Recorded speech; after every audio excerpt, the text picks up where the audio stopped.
Salutations et bienvenue à Entre trois films, épisode de Pâques du 17 avril 2022. Je suis DJ Patoff et je suis accompagné de Yogi et Foxman. Salut les gars. Salut! C'est au programme cette semaine, les nouvelles, les sorties à surveiller et bien sûr nos coups de cœur. On va commencer toute cette émission par notre semaine, qu'est-ce qu'on a fait de notre temps. On va commencer par notre ami Marc-André. Oui, t'allais dire mon surnom et non pas mon vrai nom. Cette semaine, j'ai eu la chance d'avoir du temps à regarder plusieurs films et ça a été un dégringolade vers du meilleur au pire. Je vais commencer par le premier que j'ai regardé, la version de Dune de David Lynch que j'ai commencé. Oh!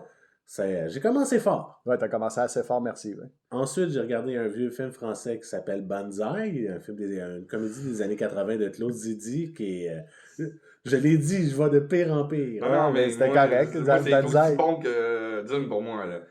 C'est un excellent film. C'est un excellent film aussi. Ensuite, je les nommais pas toutes parce que... Bon, ben, si tu en as écouté 20, Non, j'en ai écouté 4-5. C'est juste que je viens de me rendre Let's compte... go, tu fais jamais rien. Là. Non, je sais. Il vient de se rendre compte qu'il s'en souvenait plus. Non, c'est que je me rappelais plus. Il fallait que je m'en garde un pour mon coup de cœur. Ah, ok. Je pense que je l'ai nommé. Tu viens de le dire, ben, tu le répéteras, c'est Je pas vais plus le grave que ça. répéter tantôt. Ensuite, j'ai regardé Strange Brew, un film canadien. Oui. Le seul film canadien cool qu'il y a, Qui a pas le eu steak. lion de MGM dedans au début pour que le monde sache c'est quoi la joke. Là. Et qui ne rugit pas. Puis Max von Sydow est dans le rôle du méchant d'ailleurs. Oui. J'ai écouté 2 films avec Max von Sydow. Oui. Et j'ai terminé ma semaine avec un film qui est sorti cette semaine sur Prime, qui était sorti il y a quelques semaines en salle. C'est Moonfall. Un futur classique. S'il n'y a pas plusieurs nominations au Radis l'année prochaine, je ne sais pas ce que ça prend. Et on pourra avoir le radis de la plus grande débilité. Ah, à ce point-là. Tu prends toutes les histoires de scénarios que Roland Emmerich a fait dans ses films des 25 dernières années. Tu mélanges ça dans un malaxeur, puis ça donne Moonfall. Tu as des éléments de 2012, des éléments du jour d'après, des éléments de Independence Day, des éléments de Stargate. La seule chose qu'il n'a pas mis à l'intérieur, c'est une histoire d'amour entre deux adolescents. C'est la seule chose qu'il n'a pas mis. Non, mais ce film-là, ça me faisait penser, quand je l'écoutais, à un greatest hit d'un artiste musical, mais que monté par un gars qui connaît pas l'artiste puis qui sait pas les meilleures chansons. OK. Parce que c'est tout un mélange de qu'est-ce qu'il aime, mais c'est pas les meilleures affaires de tous ces films. Même pas les B-sides. Ça a été ma semaine. C'est ta semaine. Ouais. Ah, mais Moonfall, le cerveau m'a explosé, sérieusement. Ah, comme la Lune? Donc, Simon, on peut dire que tu as vu Moonfall cette semaine, mais sûrement d'autres choses. Ouais, moi j'ai une tradition. La semaine sainte, j'écoute des films de Jésus. Jésus. Et Oui. j'écoute des films qui ont rapport un petit peu, des péplums, des trucs du genre. Fait que je me suis tapé les grands classiques. Je me suis tapé Ben Hur, je me suis tapé Les 10 Commandements, je me suis tapé La Passion de Pasolini. Oui. Hier, j'ai écouté les 6h27 de Jésus de Nazareth. De 1977. Oui. Puis c'est pas mal ça que j'ai fait de ma semaine parce que c'est pas des films qui sont courts. Hein? Oui. Non, c'est assez incroyable de voir que c'est des films. Oui, je l'ai dit, incroyable! Je suis le winner cette semaine! Tu l'as dit le plus rapide. Oui. Et là, tu as 2 morceaux de robot. Yes!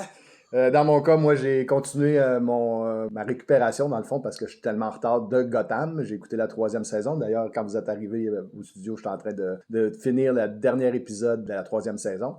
J'ai fait comme toi, quand c'est le temps de Pâques, que je me tape un film à chaque année que, pour moi, c'est mon film de Pâques, qui s'appelle La dernière tentation du Christ. Ah, moi, c'est celui de ce soir. Tu vas l'écouter ce soir, c'est un film de 1988, mais quand même. Puis... j'ai essayé d'aller voir d'autres films de Pâques, mais bon, moi, personnellement, Charlie et la chocolaterie, c'est pas un film de Pâques vraiment pour moi. Je pense que les films que moi j'ai vus, c'est plus Pâques que Charlie et la chocolaterie. Ouais, ben non, mais j'ai vu passer, je l'ai pas écouté par contre, mais j'ai passé proche, Ice Age, qui est un film de Pâques, The Great Escape, qui est sorti directement en vidéo. Ok, L'Ère de glace, c'est un film de Pâques. Ouais, The Great Escape. Comme je te disais, Le jeu de mots, hein? c'est ça. C'est juteux. Sinon, il y avait Life of Brian que je vais peut-être me taper ce soir ou peut-être pas ce soir finalement, plus demain. Parce que ce soir, je risque d'être occupé. Mais des films... Qu'est-ce que c'est ça? Ça va être beau. J'entends la chanson du film. Et des films de Pâques, il y en a quand même plusieurs. On a nommé Les 10 Commandements de 1956, Ben Hur de 59. Il y avait La Passion du Christ de Mel Gibson de 2004, qui est quand Si même... vous voulez voir l'original, vous pouvez écouter La Passion de Pasolini. Parce que oui, La Passion du Christ de Mel Gibson est un remake d'un film de Pasolini. Et si vous avez plus des idées frivoles et votre cerveau qui veut préférer rire que d'autres choses dans cette fin de semaine, il y a toujours The Life of Brian, qui est un film de Pâques. L'histoire du frère ou demi-frère de Jésus. De 1979. Vive les Monty Python. Extraordinaire. C'est pas leur meilleur, par exemple. Non, mais pour Pâques, ça fait la job. C'est pas les Grail ou le sens de la vie, là, mais...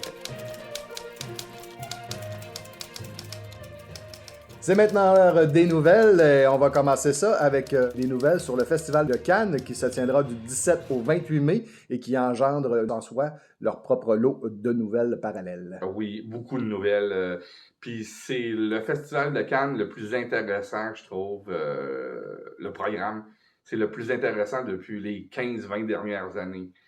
Merci Titan d'avoir été présenté l'année dernière à Cannes. Parce que vous avez ouvert la porte aux fous de l'asile qui rentrent par la grande porte. J'appelle ça vraiment les fous de l'asile. OK. Premièrement, le premier film en 15 ans de David Cronenberg.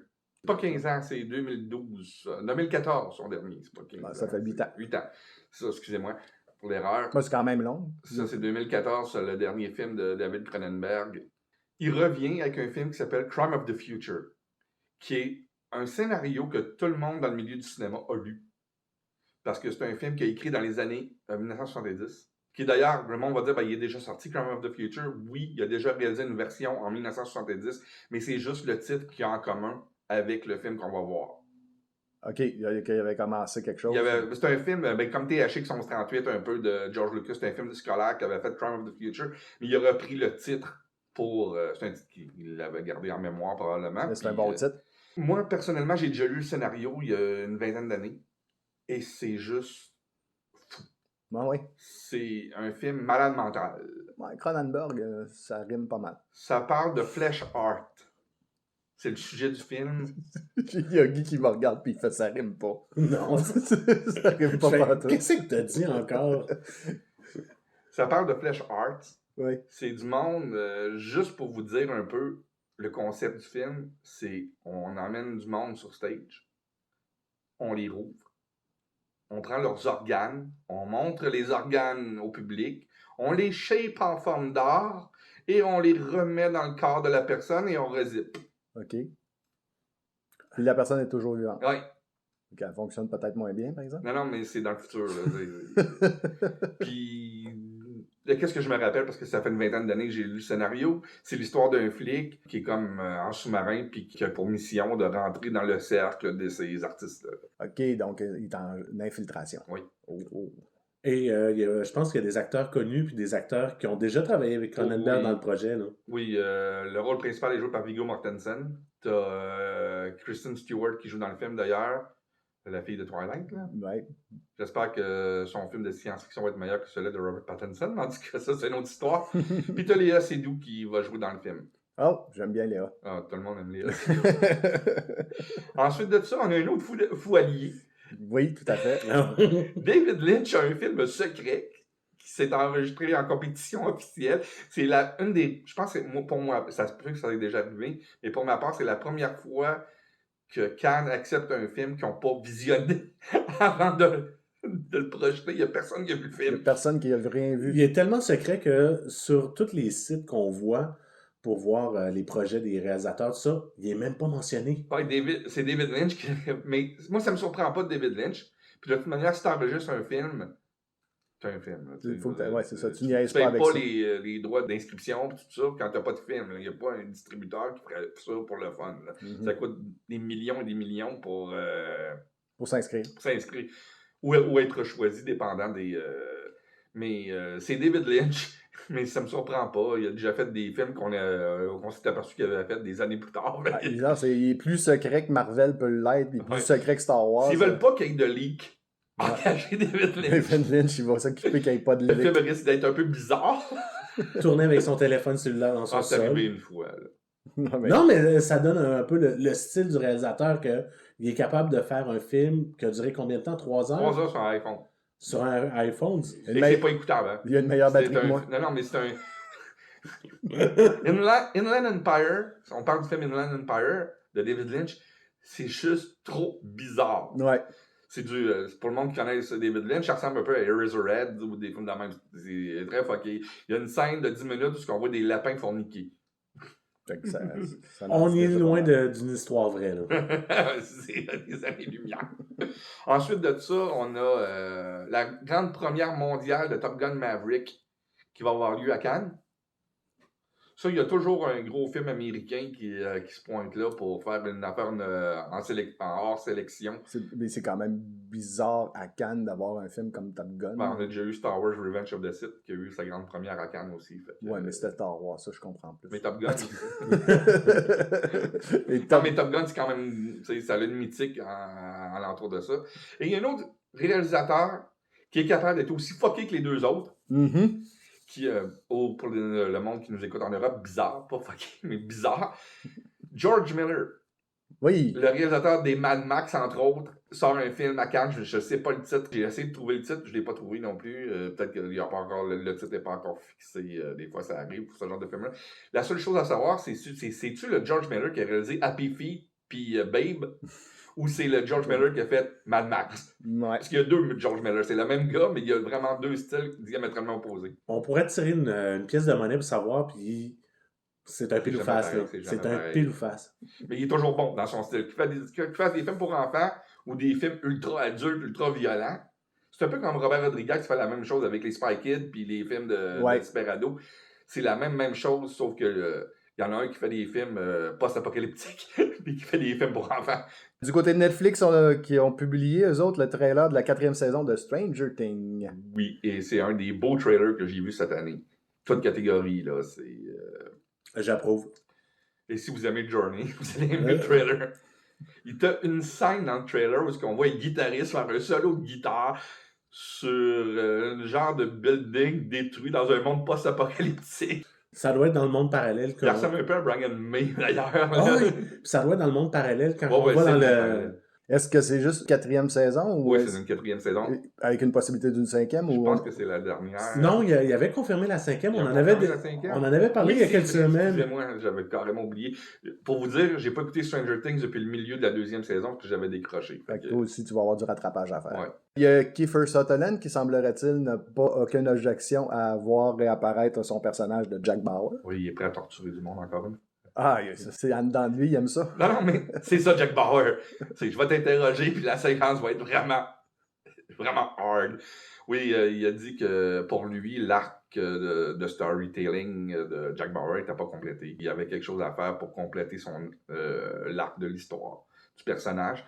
Puis qu'il avait déjà eu des pourparlers avec Howard Gordon, qui est un des auteurs de la série, pour faire quelque chose avec ça. On ne sait pas si ça va être un film, une série télévisée. Il est juste prêt à revenir. Lui qui avait dit, après Live Another Day, qu'il ne voulait plus rien savoir, là, il est prêt à revenir. C'est vrai que Live Another Day la mini-série était très ordinaire. C'est une histoire de 24 qu'il avait faite sur 12 heures, qui se passait en Angleterre. Ça n'avait aucun sens. Puis là, c'est ça, il veut vraiment recentrer le personnage pour faire une belle conclusion au personnage. Il n'avait pas été de la distribution de 24 Legacy, qui se trouvait être un spin-off suite, plus une suite qu'un spin-off, sauf qu'il ne parlait pas de Jack Bowers. On voyait les autres personnages, on voyait tourner des personnages de même, mais on ne voyait pas Jack Bowers. Mais ce coup-ci, il veut revenir comme acteur-producteur, comme à l'époque, puis reprendre son rôle. Puis Kim va sûrement être en danger, parce qu'à chaque fois que Jack Bauer est sur une mission, Kim est en danger. Du côté de DC Comics, ils auraient trouvé leur Wonder Twins. Malheureusement. Pour ceux qui ne savent pas c'est quoi les Wonder Twins, au départ, c'est pas des personnages de DC Comics. C'est des personnages créés par Filmation, je pense, ou Hanna-Barbera, un des deux, fait que je vais nommer les deux. C'est des personnages qui étaient apparus dans le dessin animé de DC Des années 70. Des Super Friends. Je cherchais le titre, parce qu'il y en a eu plusieurs à cette époque-là aussi. C'est des Super Friends. Ils avaient introduit, eux autres avaient créé leur propre personnage, puis ils avaient introduit dans le dessin animé, puis DC les a réutilisés par après. Mais c'est les personnages de DC les plus stupides, à part Batmite.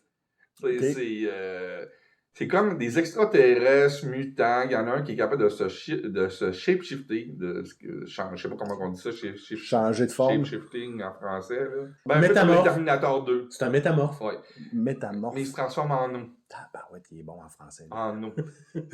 J'ai passé mon secondaire à lire le dictionnaire. N'oubliez pas. Et qui se transforme en eau, comme dans Abyss. Ouais, mais tu sais, ça sert à de quoi des fois, là, c'est vraiment... Ben, c'est facile de rentrer dans les pièces. Je me rappelle pas c'est quoi, mais le plus drôle, c'est qu'ils ont un petit singe qui les accompagne. Un petit singe mauve.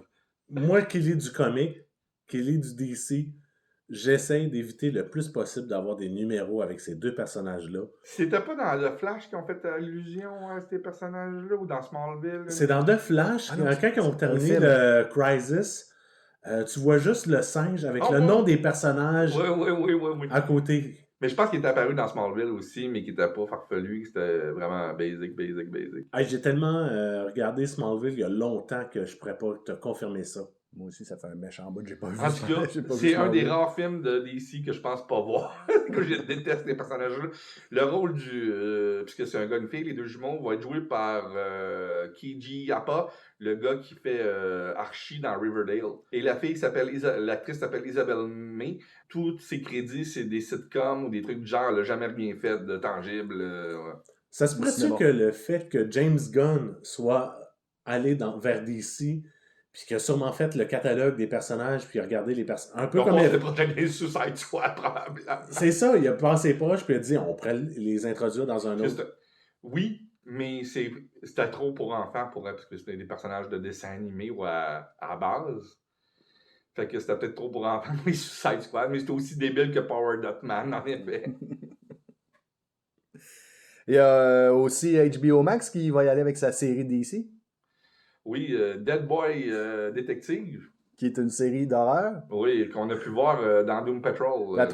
C'est ça, la 3e saison de Doom Patrol. Moi, je suis un fan de Doom Patrol. J'ai vraiment aimé la série. Ah, je sais que Georges Lajeune, pour toi, Oui, c'est un de mes acteurs préférés. Même si c'est pas un grand acteur, on s'entend, là, mais c'est vraiment un acteur. Snowman, c'est un classique. Exactement. C'est exactement ça. Il peut pas voler vraiment plus haut que ça comme acteur, mais c'est le fun à voir. J'ai aimé, moi, dans La Momie. La Momie, c'est un film le fun, vraiment. C'est un film que tu enlèves ton cerveau, tu le laisses au vestiaire, tu prends ton coupon, tu t'assis dans la salle, puis tu capotes pendant 2 heures, puis tu ris comme un malade. Et c'était bien fait pour l'époque. Là. Dans ce genre de film-là, tu mets ton cerveau à off, je parle pas du fait que le film était bon, puis qu'il est bien réalisé, bien monté. Je parle du fait que, comme 2 heures à mettre ton cerveau à off, puis avoir du fun à regarder, puis... c'est le fun, là. Ouais, sauf que les effets spéciaux ont tellement mal vieilli. Je cherche le nom de l'acteur qu'on Brendan Fraser. C'est ça. J'avais comme un blanc de mémoire. J'étais comme, voyons, il me semble, je le connais, c'est un de mes acteurs préférés. C'est c'est Brendan Fraser, et voilà. On a également une nouvelle sur Jim Carrey, qui n'est pas nécessairement la nouvelle que les fans auraient voulu. Oui, après, parlant des junkets de Sonic the Hedgehog 2, il a dit qu'il y en avait assez. C'est ses mots. I have enough, I have done. Il prend sa retraite du cinéma. C'est assez pour lui. Mais il dit qu'il prend sa retraite, mais si un jour il y a un scénario, il reste ouvert, mais il ne prendra pas de contrat comme un acteur normal prendrait. Il va se distancer du cinéma. J'imagine que s'il se ferait offrir un truc dans le style de Eternal Sunshine of the Spotless Mind, peut-être qu'il reviendrait pour un rôle comme ça. Mais si on y offre un Ace Ventura, il va dire non. Il va dire non. Ou un qui casse 3. Ouais. On n'aura pas qui casse 3. Ça me surprendrait qu'il aurait joué dedans parce qu'il avait été très articulé sur le fait qu'il avait pas aimé sa performance. Il n'avait pas le film du tout de Kick-Ass 2. Non, il n'avait pas aimé ça du tout. Et quand même une belle carrière là, quand on pense à ça, du côté humoriste surtout. Là, c'est une carrière que bien des humoristes auraient voulu avoir avec des films comme Le Masque, Dumb and Dumber, on avait nommé déjà Ace Ventura. Un film qui aurait peut-être dû avoir un Oscar pour Truman Show. Non, pour Man on the Moon. Man on the Moon, excuse. Ouais, Truman Show, c'était le film en tant que... aussi, là, mais pas en tant qu'acteur. C'est pour le film en tant tant que tel que ça aurait pu être un film nominé aux Mais Oscars. Man on the Moon, c'est sa meilleure performance à vie. À vie. Il a fait des films comme The Grinch, Eternal Sunshine, qu'on a déjà parlé, Kick-Ass, The Number 23, que toi, t'avais pas aimé. Batman Forever. Oui, et Que probablement... j'aime. Je suis un des rares qui adore ce film-là. Hein. Mon film préféré de toute sa carrière, c'est Hurt Girls Are Easy. Ah, moi, c'est The Deadpool. Pas Deadpool, The Deadpool. Où ce qu'il fait... Il a joué avec Clint Eastwood pour la deuxième fois. Oui, il a joué dans 2 films de Clint Eastwood. Pink Cadillac. Ouais. Mais The Deadpool, c'est quoi ce qu'il faisait? Un chanteur heavy metal. C'est vrai. Puis sa voix, c'est la voix d'Axl Rose quand il chante. Il me semble que aussi, parce que c'est le personnage qui meurt au début du film qui emmène toute l'histoire, Ouais. t'avais pas les membres de Guns qui étaient là à l'enterrement aussi? Oui. Puis il joue dans le film, parce que c'est un tournage de film, parce que c'est un chanteur qui a des problèmes de drogue dans l'histoire, puis il s'organise avec un réalisateur de films d'horreur qui est joué par Liam Neeson, d'ailleurs. Ça fait bizarre quand on regarde. Puis que ces films pognent plus, fait qu'il se dit, je vais prendre une vedette de rock, puis on va le mettre dans mon film, fait qu'on fait une vidéo, on va mettre une vidéo dans le film, puis etc., tu sais. La convergence de médias. Puis quand il chante Welcome to the Jungle de Guns N' Roses. Le pire, c'est que c'est vraiment un des bons des 5 films de Lee Harris. Le dernier, c'est un des bons films. Des 5. Très bon film. On se rapproche de plus en plus de la sortie du Doctor Strange and the Multiverse of Madness. J'ai étudié à moitié en français, moitié en anglais. Oui. Ça ressemble à ça. C'est le multivers de la folie. Mais ça sort le 5 mai. Ouais, je sais. Ben, toi, tu le sais. Mais vu qu'on parle de Oui. Doctor Strange, j'ai une petite activité à vous proposer. Pas question. Pourquoi pas? J'ai une petite activité à vous proposer. J'ai 2 questions pour vous. Oui, mais il faudrait peut-être mettre dans le contexte, étant donné que pourquoi qu'on fait cet exercice-là. Oui, excusez-moi, j'ai oublié. Cette semaine, Sam Raimi a dit que lors d'une entrevue pour le film Multiverse of Madness, qui a fait titiller tout le monde sur la planète nouvelle de films, sur les news de films, puis tout le monde a commencé à faire l'exercice qu'on va faire là présentement, puis je le trouve super intéressant, c'est qu'il a dit qu'il va y avoir plus de surprises dans Multiverse of Madness que Infinity War, Endgame et No Way Home réunis. Fait que l'exercice, c'est à tour de rôle. Je sais pas quel des deux qui veut commencer. T'as toi de Je vais commencer. OK? C'est de qu'est-ce que qu'est-ce que vous voulez voir dans le film Multiverse of Madness comme caméo ou grosse surprise et qu'est-ce que vous pensez qu'il va avoir? C'est 2 questions carrément différentes. Qu'est-ce qu'on veut et qu'est-ce qu'on pense? C'est complètement 2. J'ai caché mes notes, je veux pas que Marc-André copie. Fait que Marc-André, c'est quoi que tu vas me lancer au crachoir? Qu'est-ce que je vais lancer? Je vais commencer par ceux que je crois qu'ils vont être dans le film et non pas ceux que je pense qu'ils vont être dans le film. Non, on veut savoir qui tu veux qu'il soit. Moi, qui je Pas veux. croire, c'est veut et qu'est-ce qu'il va avoir? Moi, qu'est-ce que je veux? J'aimerais ça voir les caméos de Wolverine et de Deadpool à l'intérieur. J'aimerais vraiment ça. C'est plus dans l'autre catégorie. Mais reste quand même, tu voulais que... Moi, dans l'autre catégorie, j'ai d'autres noms. OK. J'ai vraiment d'autres Qu'est-ce que tu penses qu'il va avoir, c'est d'autres catégories? C'est une autre que... Moi, Il y a d'autres noms que ça. moi, ce que j'aimerais savoir, c'est ça. L'autre chose que j'aimerais voir, on sait que Sam Raimi a comme acteur fétiche Bruce Campbell. On a vu dans la bande-annonce que tu avais un Doctor Strange zombie. Il va être là, son caméo va être Ash. C'est ce que j'aimerais ça. Ash dans Marvel. Il y a les droits. Non, mais il y a les... Personnellement, il y a les droits. Sam Raimi a les droits du personnage. Ouais. Il peut le mettre dans qu'est-ce qu'il veut, même si c'est de l'avant Marvel. Il faut faire attention. Ouais, même si c'est Dynamite qui a les droits pour les comic books. Non, mais ça n'a aucun rapport parce ça a que aucun lien. les droits du personnage, le nom du personnage, le look du personnage appartiennent à Sam Raimi et sa compagnie de production. Ouais, mais à ce compte-là, moi, je veux voir Luke Skywalker. Comme, ça fait pas de sens, là. Non, ça n'a aucun sens. Ça n'a aucun sens. Mais il y a du vrai dans ce qu'il dit, parce que c'est sûr que Bruce Campbell est dans le film. Il y a du vrai dans ce que je dis aussi. C'est Disney qui possède les droits sur Star Wars. Marvel, c'est séparé. Hein. Il y a un mur entre les deux, pareil. Une autre chose aussi, puis je t'en avais parlé un peu tantôt, ce que j'aimerais ça vraiment voir, ça serait les doublons qu'il y a eu dans les 30 dernières années, dans les films 30-40 dernières années. Comme on a eu The Punisher, qui a eu la série Netflix qui est rendue dans Disney, ça serait de voir ce Punisher-là avec les autres comédiens, dont Dolph Lundgren. Ray Stevenson et Thomas Jane aussi. Thomas Jane, ça serait le fun aussi d'avoir. Puis là, je vais vraiment extrapoler. Là, Ben Affleck. Ben Affleck. Ben Affleck, oui. En Daredevil, puis voir, puis tu me l'avais redit ça, c'était de revoir Happy Hogan versus son rôle dans Daredevil, c'est Foggy Nelson. Foggy Nelson qui était Il faut ramener le Foggy Nelson de la série télévisée si on fait ça pour qu'il y ait C'est ça. 2 puis 3, ça serait drôle. Ça, c'est ce que j'aimerais savoir. Fait que si tu me dis ça, on peut mettre Chris Evans en Human Torch. Ça, c'était dans les... Ça serait drôle. Ça serait très drôle. Par contre, ce que je pense qui va vraiment être dans le film, ça va être vraiment les Illuminati au complet. Ben là, c'est dans la bande-annonce. Oui, mais on va vraiment... C'est dans la bande-annonce, tout le monde le sait qu'ils sont là. Moi, je suis triste, c'était mon choix. Hein, les Illuminati? Ben oui. C'est sûr que non. Ben, vous venez me casser, là. Non, tu voulais avoir les Illuminati, mais tu sais qu'ils vont être là-dedans, mais je pense que tout le monde le sait par la bande-annonce, Ouais. chose que je n'ai pas regardée, donc...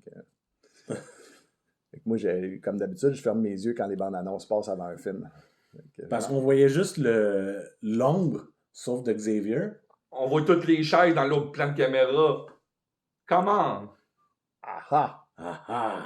Le plan de caméra avant qu'on voit le derrière de Xavier, on voit pas qu'ils sont assis à cause de la manière que c'est éclairé, c'est du noir, mais on voit les chaises. C'est ça, j'ai dit, on voit l'ombre. Il y a du monde. C'est Ben sûr non, que ben c'est c'est ça, le là, hall de l'Illuminati. là. Comme on voit pas leur visage, ils peuvent mettre d'autres mondes dans... On sait très bien que dans le MCU, ils mettent ce qu'on Ouais. pense pas. Mais l'Illuminati, c'est l'Illuminati, c'est pas des personnages à changer. Les personnages changent dans l'Illuminati, ça peut être n'importe qui. Mhm. C'est à savoir qui c'est qui sont assis sur la chaise. C'est ça, je veux savoir qu'est-ce que tu penses qui va être assis sur la chaise. Monsieur Fantastique, Namor, Iron Man, Black Robert Downey Panther. Jr. Tu ramènes Robert Downey Jr. Je ramène Robert Downey Jr. Non, moi, je ramène Tom Cruise. Moi, c'est Tom Cruise.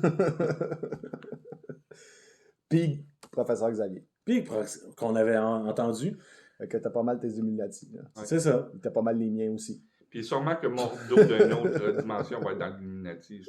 Peut-être. Et ils ont peut-être mettre Bruce Campbell dans les Illuminati cette fois-ci. Edward Norton. Non. Banner. Les deux.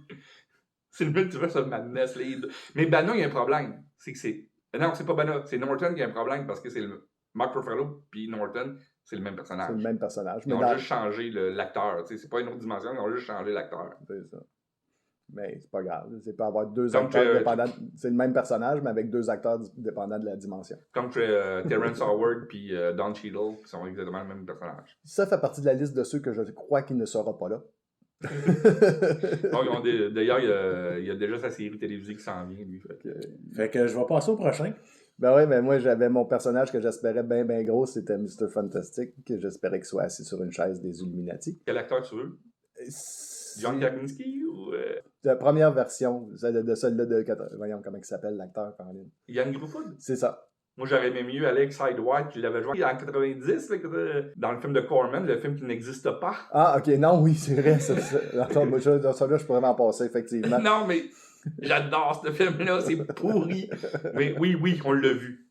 Dans une autre dimension, pour moi, Fantastic Four de Roger Corman existe. Dans ceux que j'espérais, mais j'ai comme une catégorie bizarre un peu que je m'étais mis dans ma tête quand tu nous as parlé de ça. J'ai fait lequel personnage que je voudrais vraiment voir, que je serais content de voir, mais que je sais qu'il sera pas Ben, là. c'est ça le but.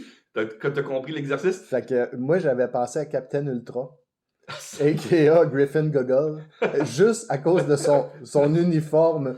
Je voulais voir son jaune et bleu avec le casque bizarre en film. Ça aurait été... moi, personnellement, j'aurais vraiment aimé ça. Je sais que ça se fera pas, mais pour ceux qui connaissent le personnage, c'est... T'es allé dans le dark hole du Marvel You, toi. Oui, mais j'aime tellement la grosse cape. Il fait très années 70, puis il fitterait tellement pas dans le décor. Il fait juste une apparition, puis il fait « Ouais, je suis pas dans le bon film, salut! » T'es pire que moi, là. Oh, mais c'était ça que j'ai passé. Naturellement, j'ai mes runner-up que je voulais, que Marc-André a déjà nommé Namor, que c'est un que je veux vraiment voir. Je veux voir Deadpool, ça serait vraiment le fun. Puis, Black Widow, s'il vous plaît. Ramenez-nous là. Ramenez-nous là, avec une autre dimension. Avec, OK. Mais ça n'avait pas été réglé dans What If, ça? Non, c'est faire un beau farewell qu'elle n'a pas eu, naturellement. Ah, c'est vrai que son film est ordinaire. Son film est malheureusement pas assez le fun par rapport Il est juste OK. Il est correct, c'est Ouais. ça. Pas un mauvais film. Bien que j'adore Florence Pugh, là, c'est quelque chose de très, très hot pour moi, que cette artiste-là, dans plein de rôles, là, pas juste dans celui-là. Et qu'est-ce que tu crois qu'il va être dans le film? Qui que je crois qui va être dans le film? Oui. Ben, c'est ce que j'ai dit, Monsieur Fantastique. OK, ça, tu y crois qu'il va être dans le film? Oh, ben t'as pas le choix. Si tu ramènes les Illuminati... Si tu ramènes les Illuminati, ça va être ta meilleure façon de ramener les Fantastic Four. Puis ça passe par Monsieur Fantastique. Tu peux pas ramener tu peux ramener Miss Invisible. Elle était là depuis le début du MCU. C'est ça, contre. c'est juste qu'on l'a jamais vu. Sue Storm est là depuis le début. Elle était dans Iron Man 1, hein, en passant. Sérieux, là? Si on amenait Human Torch, il amène-tu Johnny ou il amène le robot des années 40? Le robot dans les années 40, c'est le seul. Il n'a jamais été des Fantastic Four de 1. C'est ça. Et c'est un autre personnage complètement diamétralement opposé. Et il est déjà canon dans l'MCU parce qu'on le voit dans Captain America, First Avengers, on le voit au Star Trek.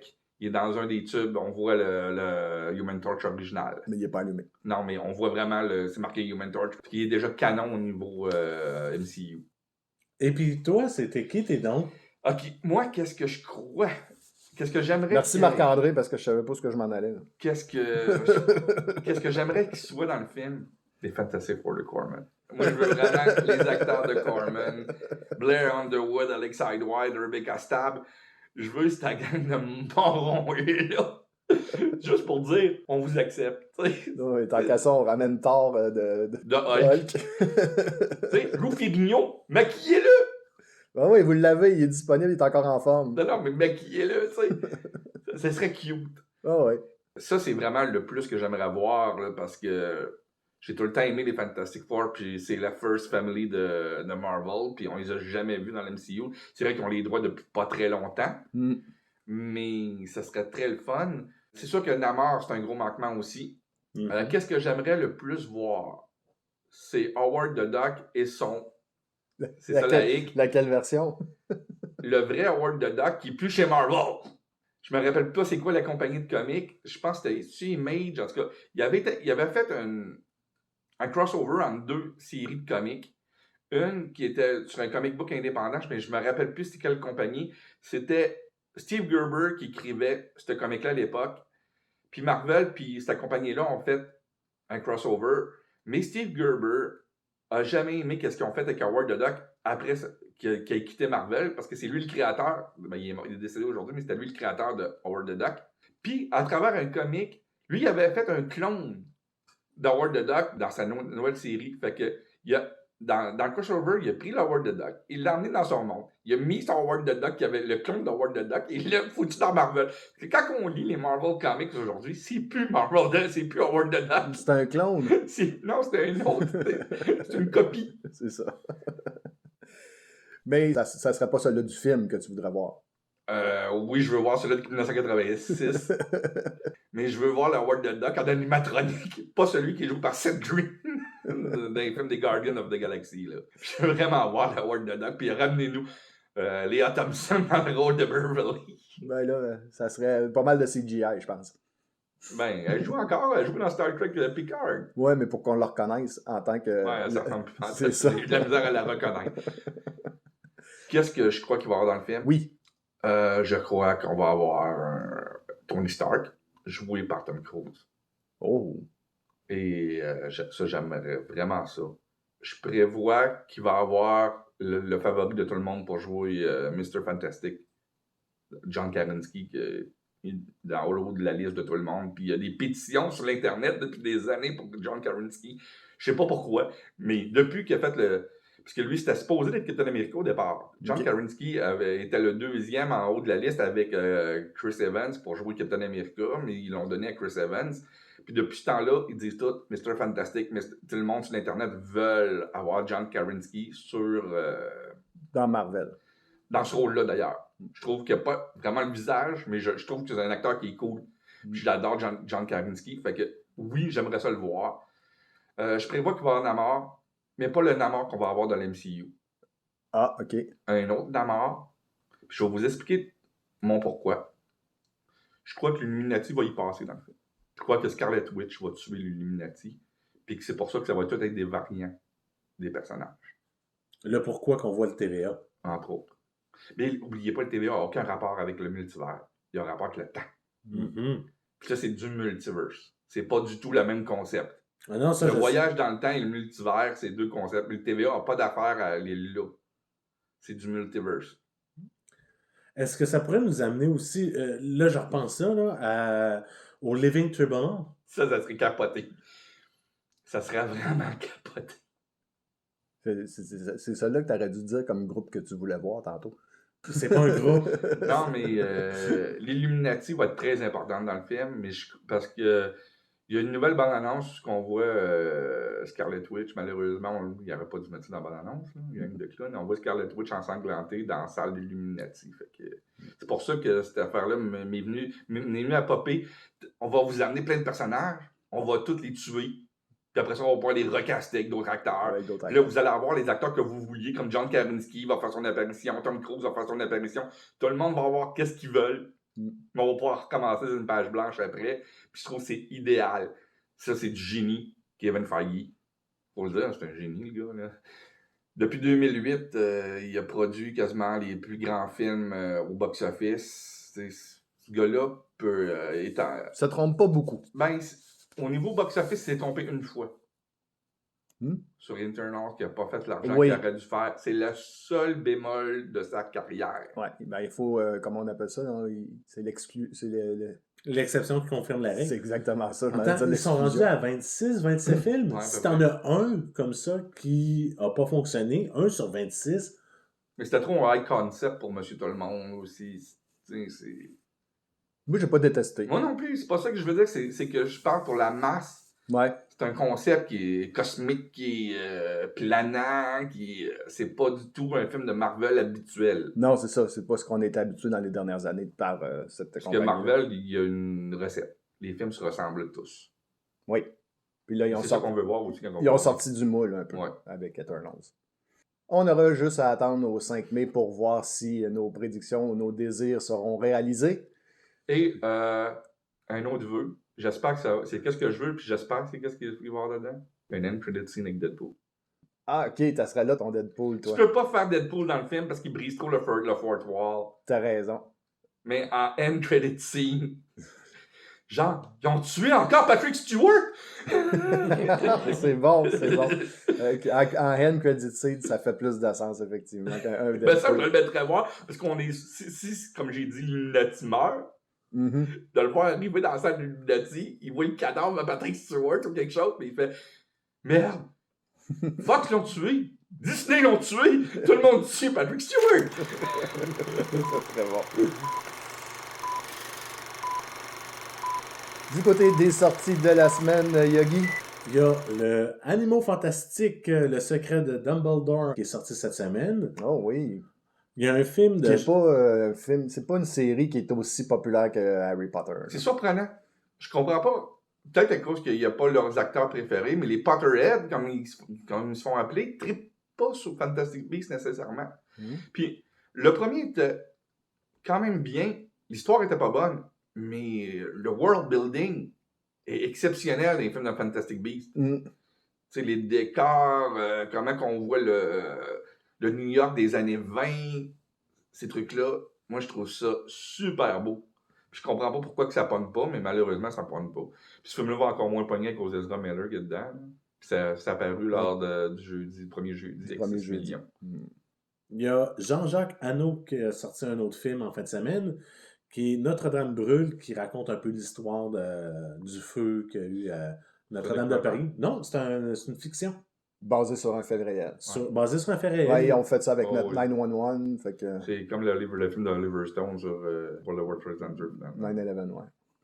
Et sur Prime Video, il y a la série Outer Range qui est... avec Thanos. Avec Thanos. C'est sur quel? Sur Prime? Sur Prime. Okay. C'est une série télé. Je suis en train de regarder tes notes. Là, je me disais, voyons. Il l'avait dit. Oui, je l'avais dit. Ah, ok, c'est beau. Je lisais plutôt que t'écouter. C'est dans ce temps-là que ça marche pas. Et un autre film qui est sorti sur Prime cette semaine, puis on en a parlé un peu plus tôt, c'est Moonfall, que si vous avez un 2h10 à perdre. Non, mais je suis content de l'avoir vu. Puis je pense que je vais le réécouter. Pour vrai? Oui. Tu t'as pas dit que tu saignais des yeux tantôt? Oui. OK. Mais Tu saignais pas des... c'est tellement pourri. Là, tu veux saigner des oreilles, s'il te plaît? Non, c'est du génie. OK. Tu sais, c'est tellement pas bon. OK, à ce point-là. Oui. C'est le genre de film que moi, je vais adorer, finalement. Ouh, je pense qu'il va manquer quelques petites affaires. Ouais, c'est trop sérieux pour Une coupe de shooter, puis ça risque de bien aller. Oui. OK, bon, c'est bon. Non, mais c'est à cause que c'est tellement ridicule. Surtout, comme tantôt, je disais, le décollage de la navette spatiale, comment que c'est invraisemblable. Il n'y a aucune verisimilitude dans ce film-là. Puis le scénario est construit sur des ex-machina. Que sur du Ex Machina. OK. Pour l'auditoire, verisimilitude, tu vas mieux l'expliquer que moi. Qu'est-ce que c'est? OK. La verisimilitude, c'est un concept qui a été développé puis mis de l'avant par Richard Donner pendant le tournage de Superman. Mhm. Qui est, tu crées une technologie ou des choses qui sont pas vraies. Puis tu t'en tiens. Dans ton scénario, tu t'implantes ça dans le premier acte, mais tu y tiens puis tu déroges pas de ça. C'est si je dis, admettons, je suis dans une navette spatiale, je conduis à la vitesse de la lumière. Un exemple niaiseuse. Je peux sortir dehors, laver le windshield. À la vitesse de lumière. Ouais, non, mais tu sais, si dans ta fausse réalité, ça marche, tu t'en tiens. Mais si tu sors pis t'es garoché à l'autre bout, ça marche plus. Ça marche plus. Il faut que t'aies... C'est comme voyager à la vitesse de lumière, puis dans un autre film, faire que ça devient une arme. Ouais. C'est la verisimilitude, dans Star Wars, la série originale, il y avait de la verisimilitude au pied carré. Exact. On comprenait tout, on savait tout. Tu regardes, le meilleur exemple, c'est ça. Regarde Rise of Skywalker, ça n'a aucun sens. Okay. Juste les jumps qu'ils font en vitesse lumière, justement. Tous des trucs du genre, ça n'a aucun sens dans la verisimilitude de Star Wars. C'est quand tu crées un monde, tu crées son code de langage, tu crées... Exactement. Il faut pas t'en déroger. Il faut pas que tu t'en déroges, c'est ça la verisimilitude. Si tu t'en déroges, le public le sait toujours. Puis ça le sort du film. Exactement. C'est ça quand on fait, mais ça ne fit pas, ça. C'est ça qui fait qu'une verisimilitude... Non, ben merci pour la définition. Merci beaucoup. Oui, on a eu un bon petit cours. C'est le fun. Chance content. Les coups de cœur de la semaine. On va y aller avec nos coups de cœur de la semaine, en commençant par Marc-André. Oui, mon coup de cœur de la semaine, j'en ai parlé cette semaine au début de l'émission. Malheureusement, j'ai complètement oublié de le garder caché pour la fin. Ça a été le Dune de David Lynch. C'est dur de ne pas avoir ça comme coup de cœur quand on l'écoute la semaine. Là. Non, c'est... Il faut trouver quelque chose de puissant, genre Dune de Villeneuve. Non, c'est pas pour tout le monde, hein, en passant Dune de Lynch. Non, c'est vraiment pas pour tout le monde. On est vraiment dans un... puis il y a quelques éléments, puis je t'en avais parlé cette semaine aussi par téléphone, que j'avais pas compris parce qu'on l'a pas vu dans le Dune de Villeneuve, on l'avait pas vu aussi dans la série au début des années 2000, qui était l'espèce de créature de la guilde des navigateurs. Bon, on le voit dans le film d'Harrison. Dans la série? Dans la série? On le voit, le voyageur, on le voit. Mm-hmm. Ah. C'est juste que c'est pas aussi clair que, c'est pas aussi... Lynch. C'est une grosse bébête avec des ailes, puis il plie les ailes pour replier l'espace, là, dans le film de Harrison. J'ai manqué ce bout-là. C'est vrai que quand on l'a regardé, j'étais sur grosse médication. Aussi. Non, c'est avec tes yeux, à cause de ses yeux. J'avais mes yeux, j'avais de la difficulté à voir, j'étais en pleine opération dans mes yeux, tout ça, fait que je recevais des injections. Mais pour revenir sur le film de Lynch, j'ai adoré la direction artistique de ce film-là, j'ai adoré la musique de Toto. Qu'est-ce qu'on a à dire contre cette musique-là? Pas grand-chose, hein? Et ça, il faut le dire, c'est la seule courant qui a resté entre le Jodorowsky Dune et le Dune de Lynch, c'est le fait d'utiliser ce genre de musique-là pour driver l'histoire. C'est pour ça que j'espérais que Denis Villeneuve n'aille pas avec Hans Zimmer puis qu'il aille avec des compositeurs de musique progressive, quelque chose du genre pour son film, parce que la musique progressive, écouter Dark Side of the Moon en même temps que tu écoutes Dune de Lynch, c'est du génie. C'est carrément... Il y a des éléments de Dark Side of the Moon de Pink Floyd qui utilisaient ça.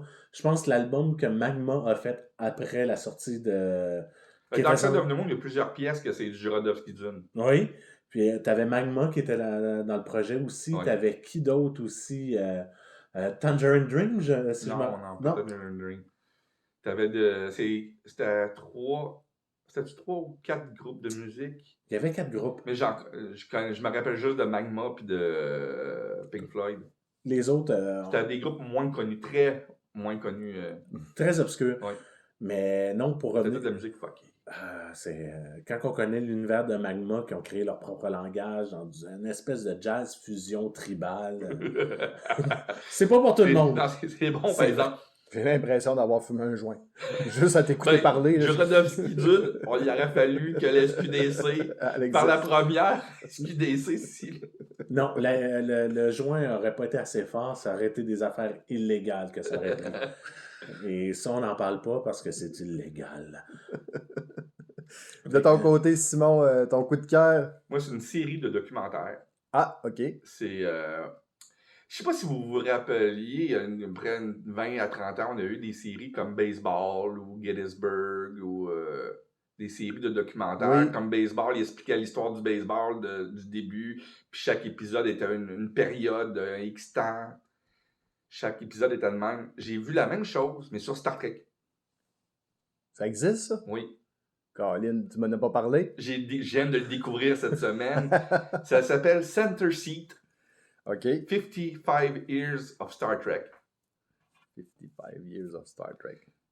Puis si le monde, vous voulez voir le premier épisode est disponible gratuit sur YouTube. La compagnie de production a mis le premier épisode sur YouTube. Sinon, il est disponible au Canada sur Crave. OK. C'est avec la narration de Gates McFadden qui faisait le Dr. Crusher, qui fait la narration de toute la série complète. Ça commence avant Star Trek, ça commence quasiment une dizaine d'années avant Star Trek, où on voit le background de Gene Roddenberry et Lucille Ball, parce que le premier épisode, c'est quasiment juste sur Gene Roddenberry et Lucille Ball, au lieu d'être sur Star Trek. T'sais, ça commence vraiment au début de l'histoire. Puis ça va jusqu'à Discovery puis Picard. OK. Ah, OK. C'est récent, quand même. C'est très récent, ça date du mois de novembre. OK. C'est le fun, ça. Ça a sorti au mois de novembre, je n'avais jamais entendu parler. J'ai regardé des documentaires de Star Trek, puis il y a une pub de ça qui a popé. J'ai fait ça, parce qu'il y a beaucoup de fan documentary de Star Trek. Au début, je pensais que c'était un fan documentary. Puis là, je me suis mis à rechercher. Non, c'est le même réalisateur. C'est le réalisateur de Toy That Made Us, puis de Movie That Made Us, les deux séries télévisées Making of qui existent sur Netflix. C'est le même réalisateur qui a fait ça. OK. C'était de la qualité, Toy That Made Us. Ouais, c'est super bon. Et t'apprends que Gene Roddenberry, c'est un gros colon, un enculé, un cave, un innocent, un gars qui méritait pas d'être là. Tu vas te faire des ennemis, toi. Je le sais. Puis j'adore Star Trek. J'adore Star Trek, mais c'est pas moi qui le dis. OK. C'est dit textuellement par le monde qui travaillait avec. Dans ce documentaire-là. Ça a l'air que sur le tournage de Motion Pictures, il était gelé sur la côte, puis sur le pot, puis il réécrivait des lignes de dialogue qui n'avaient pas d'affaire à réécrire parce qu'il était juste producteur, puis qui a pratiquement rien fait à part inventer le concept de Star Trek. T'apprends là-dedans qu'il a inventé le concept. Est-ce qu'il est mis sur un piédestal par les depuis fans, ce oui. temps-là? Oui. Alors que ceux qui l'ont connu, ils le remettraient pas mal plus à sa place. Oui.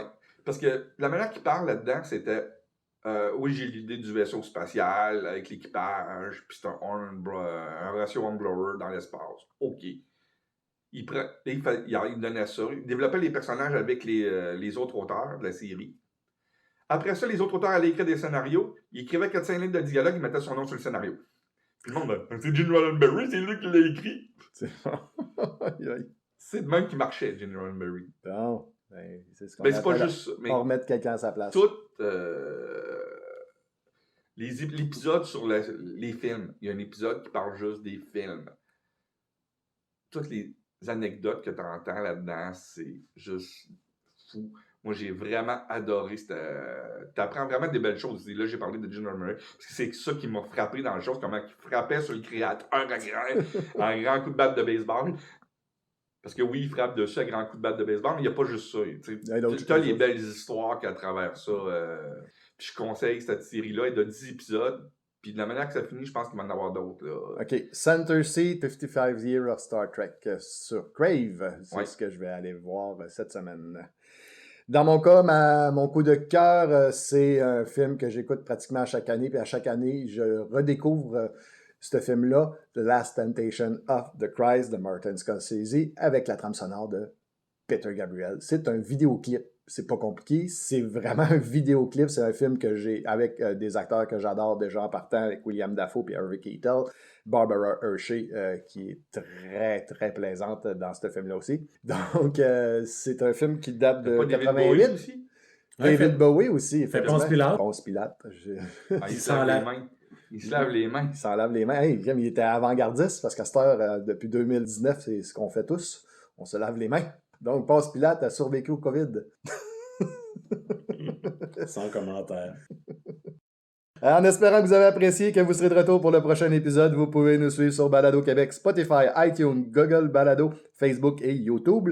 N'oubliez pas de nous laisser un j'aime sur nos publications et de vous abonner à nos sites. On vous en remercie d'avance. C'était Entre trois films. Je suis toujours DJ Patoff en compagnie de Yogi et Foxman et on vous dit à la prochaine.